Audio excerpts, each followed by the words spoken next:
Let's look at this problem. What is the value of this expression?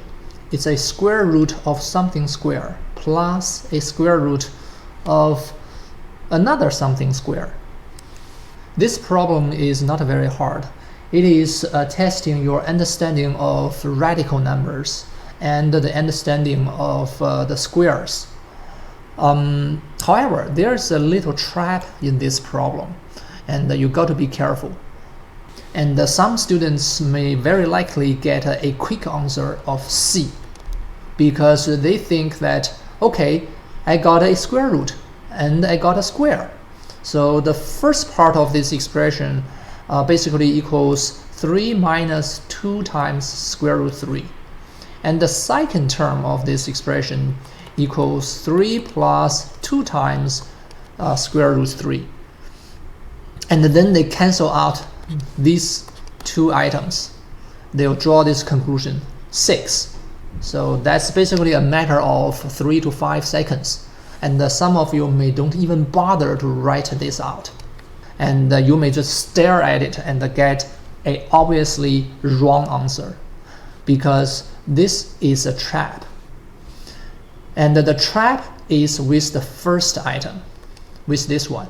The second one is okay, because this quantity, 3 plus 2 times square root 3, that's a positive number. So it doesn't matter, you just cancel this square and this square root. However, the first quantity is not that straightforward.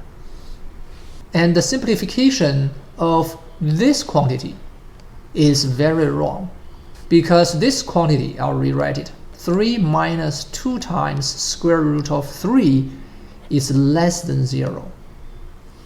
How can a radical number, a square root of something, is less than 0?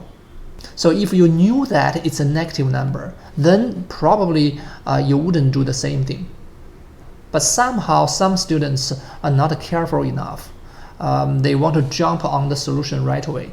So that's not a good practice. So I always suggest you that whenever you see an absolute value or a radical numbers or something like that, you got to be very careful and check the definitions.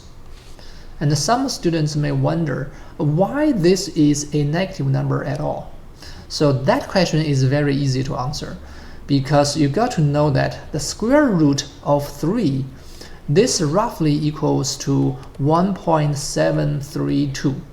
And I always ask my students to memorize all the square roots from 1 to 10. That's a requirement when they learn the radical numbers, especially the square root. And if you have that background, you will know that 2 times this quantity is about 3.4 something. That is greater than 3. So 3 minus something greater than 3, so that got to be a negative number. Therefore, the correct answer to this problem is this. The first item is simplified as 2 times square root 3 minus 3. This is from the first item in the expression, so that's from there. And then plus the second item stay the same. That's still 3 plus 2 times square root 3. So the numbers that can be cancelled are the 2 integers, not the 2 radical numbers. Therefore, the answer equals 4 times square root 3. So D is our choice. And before I end this video, I want to emphasize this again.